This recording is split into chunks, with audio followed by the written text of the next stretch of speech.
Mantras of our Divine Mother. Our Divine Mother says true happiness does not depend on external circumstances of life.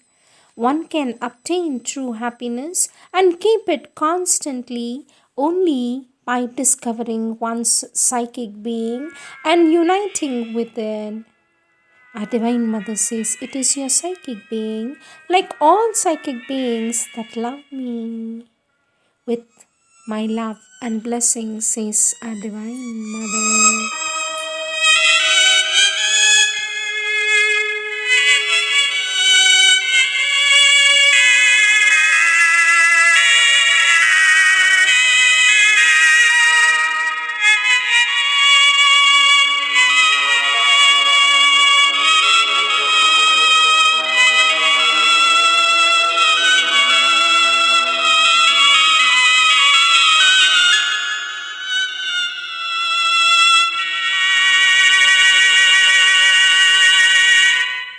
Words of Our Lord Sri Aurobindo from the collective works of Our Lord Sri Aurobindo, volume 32, page 467, topic Psychic Bhakti. Our Lord Sri Aurobindo says, when the psychic being awakens, you grow conscious of your own soul, you know yourself, and you no longer commit the mistake of identifying yourself with the mental or with the vital being. You do not mistake them for the soul. Secondly, when awakened, the psychic being gains true bhakti for God or for the Guru. That bhakti is quite different from the mental or the vital bhakti. Our Lord Sri Aurobindo says, in the mind, one may have admiration or appreciation for the intellectual greatness of the man or the Guru, but it is merely mental. It does not carry the very matter very far. Of course, there is no harm in having that, but by itself, it does not open the whole of the inner being. It only establishes a mental contact. The vital bhakti demands and demands. It imposes its own conditions. It surrenders itself to God, but conditionally. It says to God, "You're so great, I worship you, and now satisfy my desire of this or that ambition. Make me great, make me a great sadhak, a great yogin, etc." Our Lord says the unillumined mind also surrenders to the truth but makes its own conditions. It says through the truth, satisfy my judgment and my opinion. It demands the truth to cast itself in the mind's own forms. The vital being also insists on the truth to throw itself into own movements of force. The vital being pulls at the higher power and pulls at the vital being of the Guru. Both of them, the mental and the vital, have got an array, that's mental reservation, in their surrender. But the psychic being and its bhakti are not like that, because it is in direct communication with the divinity behind. It is capable of true bhakti. Psychic bhakti does not make any demand, makes no reservation. It is satisfied with its own existence. The psychic being knows how to obey the truth in the right way. It gives itself up truly to God or to the Guru because it can give itself up truly. Therefore, it can also receive truly. Thirdly, when the psychic being comes to the surface, it feels sad when the mental or the vital being is making a fool of itself. That sadness is purity offended. When the mind is playing its own game, or when the vital being is carried away by its own impulses, it is the psychic being which says, I don't want these things. What am I here for after all? I am here for the truth. I am not here for these things. Psychic sadness is again different from mental dissatisfaction or vital sadness or physical depression. Our Lord says if the psychic being is strong, it makes itself felt on the mental or the vital being and forces them, compels them to change. But if it is weak, the other parts take advantage of it and use the psychic sadness to their own advantage. Our Lord Sri Aurobindo says in some cases, the psychic being comes up to the surface and upsets the mental or the vital being and throws everything into disorder. But if the mind or vital being is stronger than the psychic, then it casts only an occasional influence and gradually retires behind. All its cry is in the wilderness, and the mental or the vital being goes on in its own round. Lastly, says our Lord, the psychic being refuses to be deceived by appearances. It is not carried away by falsehood. It refuses to be depressed by falsehood, nor does it exaggerate the truth. For example, even if everything around us says there is no God, the psychic being refuses to believe in it. It says, I know, and I know because I feel. And because it knows the thing behind, it is not deceived by appearances. It immediately feels the force.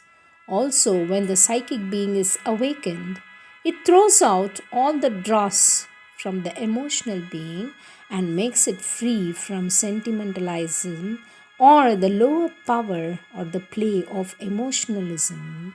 But it does not carry in it the dryness of the mind or the exaggeration of the vital feelings.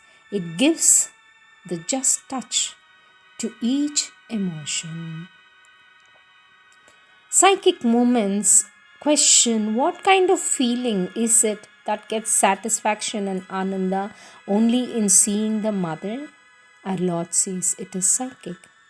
What kind of feeling is that gets satisfaction and ananda only in the remembering of the mother? Psychic. What kind of feeling is it that gives a wound in the heart on hearing anything against the mother? Psychic. What kind of feeling is that makes one feel the mother's presence in the heart even though one is physically far from her? Psychic. How shall I be able to judge that I am in the full state of psychic love? For this our Lord says, by the absence of ego, by pure devotion, by submission and surrender to the divine, says our Lord Sri Aurobindo. For 2 days, there was an intense love for the mother and for you. The whole being was possessed with this love. Then there was only a partial effect of it, a high and deep reverence for the master and the mother, and a happiness that no worldly pleasure can give. For this our Lord says that was obviously the psychic. I often mark that when an inner love springs out for the divinity, tears flow. These are the psychic tears of devotion, etc., says our Lord Sri Aurobindo.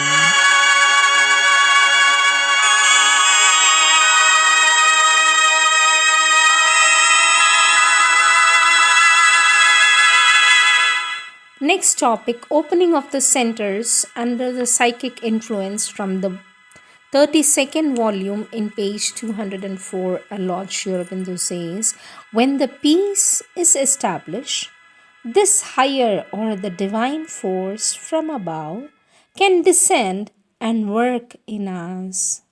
It descends usually first into the head and liberates the inner mind centers, then into the heart center, and liberates fully the psychic, emotional being, then into the navel and other vital centers, and liberates the inner vital, then into the Muladhara and below, and liberates the inner physical being. Our Lord Sri Aurobindo says it works at the same time for the perfection as well as liberation. It takes up the whole nature part by part and deals with it, rejecting what has to be rejected, sublimating what has to be sublimated, creating what has to be created. It integrates, harmonizes, establishes a new rhythm in the nature. It can bring down to a higher and yet higher force and range of the higher nature until, if that be the aim of the sadhana, it becomes possible to bring down the supramental force and existence. All this is prepared, assisted further by the work of the psychic being in the heart center. The more it is open, in front, active, the quicker, safer, easier the working of the force can be. The more love and bhakti and surrender grow in the heart, the more rapid and perfect becomes the evolution of sadhana. Our Lord Sri Aurobindo says, for the descent and transformation imply at the same time an increasing contact and union with the divine. That is the fundamental rationale of the sadhana in integral yoga. It will be evident that the two most important things here are the opening of the heart center and the opening of the mind centers to all that is behind from above them. Our Lord says, for the heart opens to the psychic being and the mind centers open to the higher consciousness, and the nexus between the psychic being and the higher consciousness is the principal means of the siddhi. The first opening is effected by a concentration in the heart, a call to the divine to manifest within us, and through the psychic to take up and lead the whole nature. Aspiration, prayer, bhakti, love, surrender are the main supports of this part of the sadhana, accompanied by a rejection of all that stands in the way what we aspire for.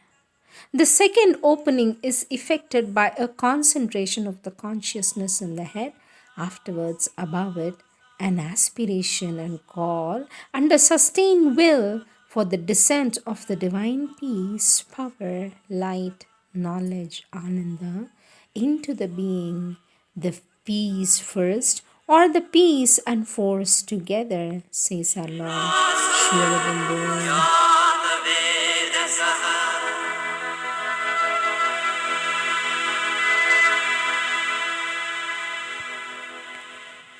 Our Lord Sri Aurobindo talks about the signs of the psychic coming forward in volume 30 in page 356.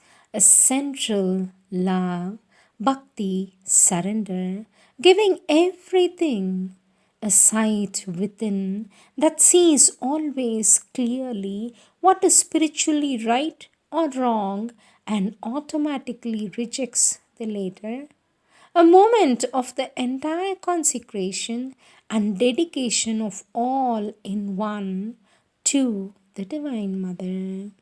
That is one part of the psychic experience. The other is a complete self giving, absence of demand, a prominence of the psychic being by which all that is false, wrong, egoistic, contrary to the divine truth, divine will, divine purity, and light is shown always falls away, cannot prevail in the nature. With all that the increase of the psychic qualities, gratitude, obedience, unselfishness, fidelity to the true perception, true impulse that comes from the mother or leads to the mother. When this side grows, then the other, the presence, love, joy, beauty can develop and be permanently there, says Allah. Sri Aurobindo.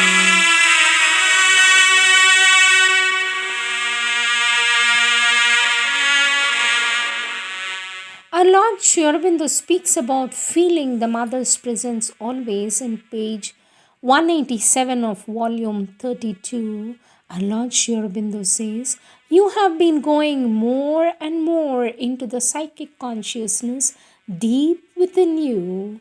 When one is in the psychic, one begins to feel the presence of the Divine Mother always with one, and this becomes more and more frequent, constant, vivid, and real as the psychic develops its power. This presence is felt in different ways by different sadhaks, but it is a true experience of the sadhana. It is what we mean when we say that the sadhak must come to feel always the presence of the Divine Mother in his heart or within him. For in fact, she is there always. Only her presence is veiled by the ordinary movements of the mind, vital and physical. But when these become quiet and the psychic unveils itself, then one feels the presence of the divine within. Our Lord says love and devotion depends on the opening of the psychic, and for that the desires must go. The vital love offered by many to the Divine Mother instead of the psychic love brings more disturbance than anything else because it is coupled with desires, says our Lord Sri Aurobindo. There is no method in this integral yoga except to concentrate, preferably in the heart, call the presence and the power of the Divine Mother to take up the being, and by the workings of her force, transform the consciousness. One can concentrate also in the head or between the eyebrows, but for many this is a too difficult opening, says our Lord Sri Aurobindo. Proclaimed ideals. Seigneur, le monde t'implore pour que tu l'empêches de retomber toujours dans les mêmes stupidités. Permets que l'erreur reconnue ne soit jamais renouvelée. Permets enfin que les actions soient l'expression sincère et exacte de l'idéal proclamé.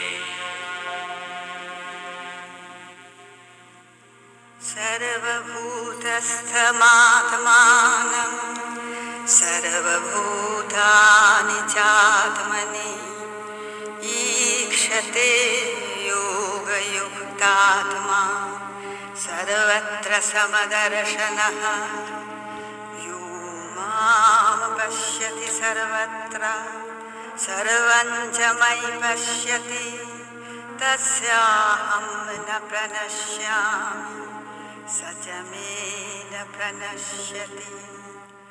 Om Shakti Shumhari Shumharaitadani Ya Siddhi Lakshmishwara Ya Devi Navakoti Murti Sahitama Patu Vishweshwari Dyumetapadyam Shivuraye Shrimiraye Namaha.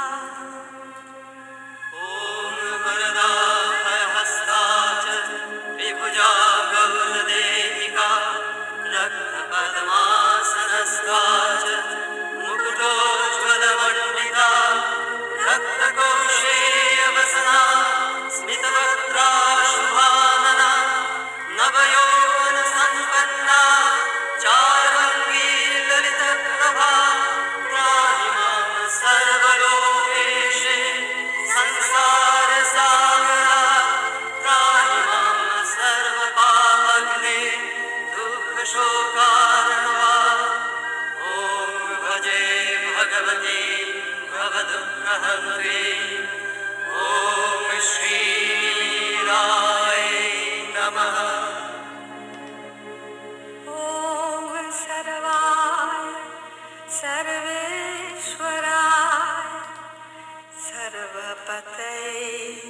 सर्वसंतराय अरविन्दाय